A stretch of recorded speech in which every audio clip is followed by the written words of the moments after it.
एक पंडित जी पूजा पाठ कराकर अपना जीवन यापन कर रहे थे।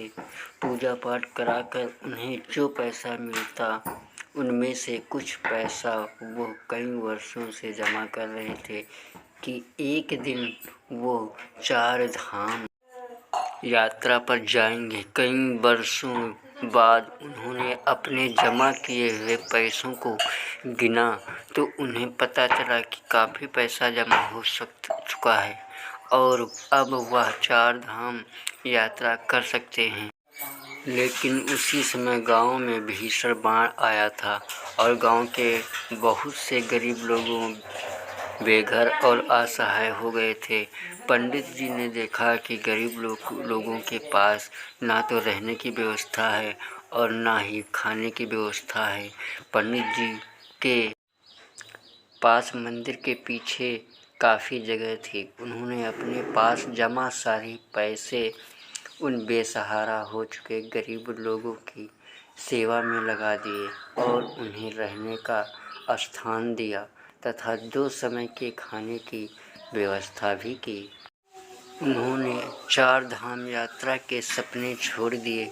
4 धाम की यात्रा करने वाले को पुण्य लाभ मिलता है और वो जीवन मरण के इस चक्र से छूटकर भगवान विष्णु के दिव्य ज्योति में समा जाता है। लेकिन पंडित जी ने तीर्थ यात्रा को ना चुनकर गरीब लोगों की सहायता करने का फैसला लिया था।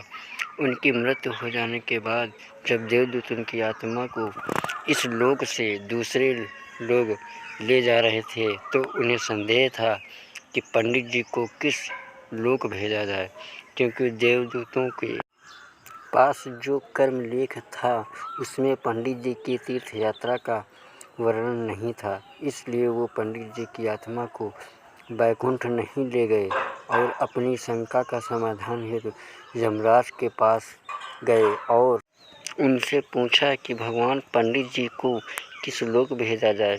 इन्होंने तो 4 धाम की यात्रा नहीं। देवदूतों की समस्या जानकर यमराज ने देवदूतों से कहा कि लोग 4 धाम की यात्रा अपने पाप को नष्ट करने के लिए करते हैं और जन्म मरण के चक्र से बचने के लिए करते हैं।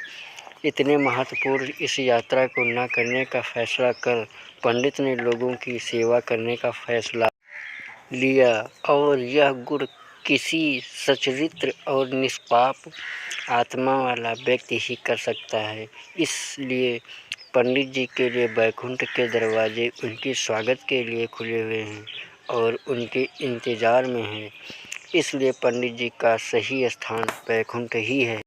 देवदूतों को समझ आ गया कि भगवान ने सबसे पहले कर्म को प्राथमिकता दी है, जिसके अंतर्गत ज़रूरतमंद की सेवा, अनाचार का विरोध, आतंकवाद का खात्मा, लोगों को शिक्षित, धर्म और राष्ट्र के प्रति ईमानदार रहना आदि शामिल है।